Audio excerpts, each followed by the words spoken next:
La idea es que, pues con toda la información y todo el trabajo que ha habido, pues también ha surgido la necesidad de profundizar y trabajar en situaciones que el paciente percibe durante su tratamiento y que le generan bastante incomodidad, y pues para ellos hacen mucho más difícil ese proceso de la hospitalización.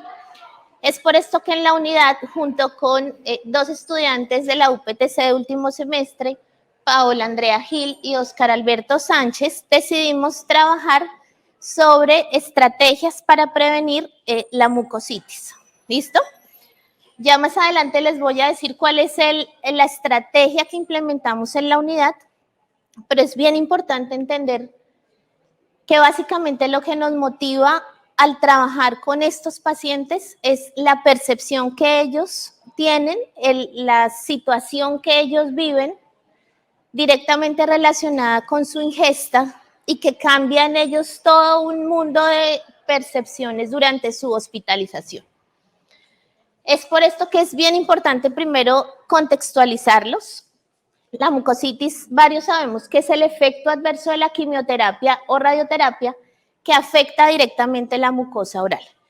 ¿Qué genera la mucositis? Pues básicamente su presentación varía desde una superficie atrófica con o sin eritema hasta una serie de ulceraciones acompañadas de dolor de intensidad variable, ¿cierto?, que se presenta en general de los 5 a los 7 días después de inicio y de administrada la quimioterapia en dosis altas. Se presenta con dolor, con malestar y finalmente impacta en una percepción de mayor carga de la enfermedad, hospitalizaciones más prolongadas y aumentos de la atención médica. Muy resumido, un poquito de la fisiopatología. Básicamente la mucositis se presenta en 5 fases. Una fase de iniciación hasta la curación total del epitelio, ¿cierto? ¿Qué ocurre? La quimioterapia genera un daño directo en el ADN, ¿cierto? Ese daño en el ADN va a generar una activación de una serie de cascadas de coagulación, una serie de cascadas de citoquinas y apoptosis en general, que va a llevar a que haya daños en la bicapa lipídica de la membrana celular y finalmente la ulceración de la mucosa.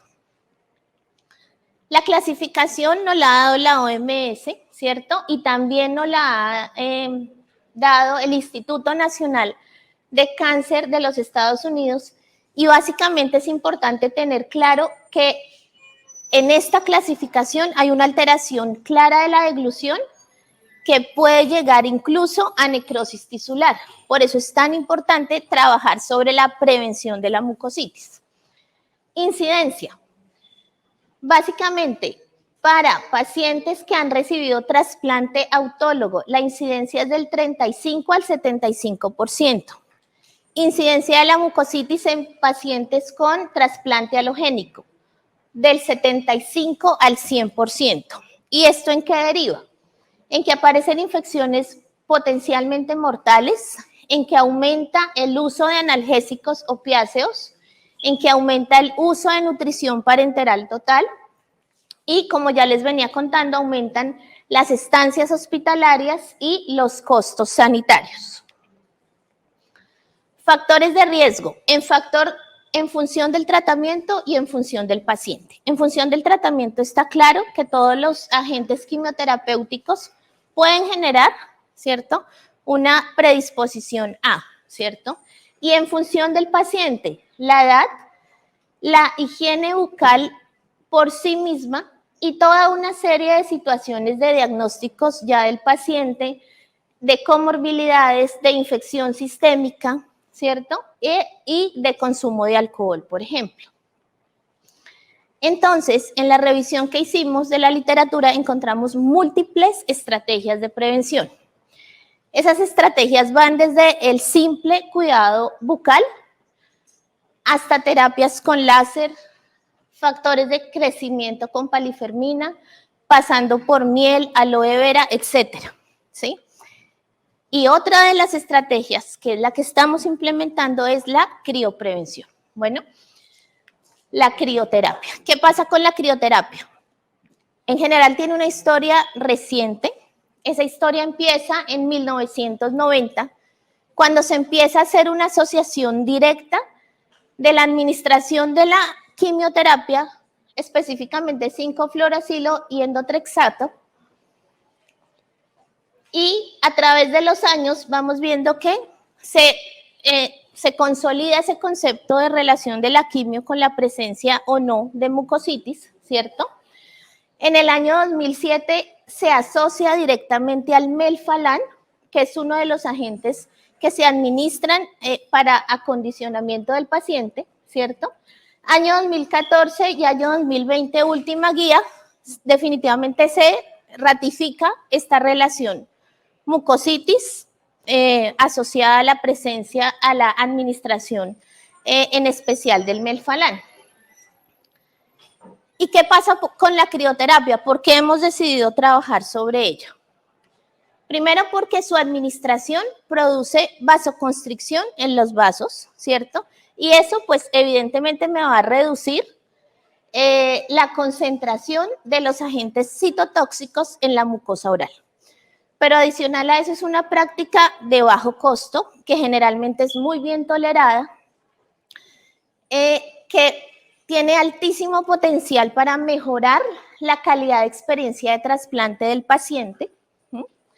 Y que ya sabemos que reduce situaciones como la estancia hospitalaria, ¿cierto? El uso de opioides, etcétera. Entonces, en nuestra unidad decidimos trabajar con crioprevención. ¿Qué hacemos? Ella es Mabel, es una de nuestras enfermeras de la unidad, y ella es Elizabeth, es una de nuestras pacientes. ¿En qué consiste la administración? Entregamos 2 vasos de hielo cada 2 horas, ¿cierto? A veces variamos, porque para generar mayor adherencia, pues podemos entregar una paleta, por ejemplo, al paciente. Y ellos hacen la administración del hielo a través de su mucosa en este régimen de cada 2 horas. ¿Listo?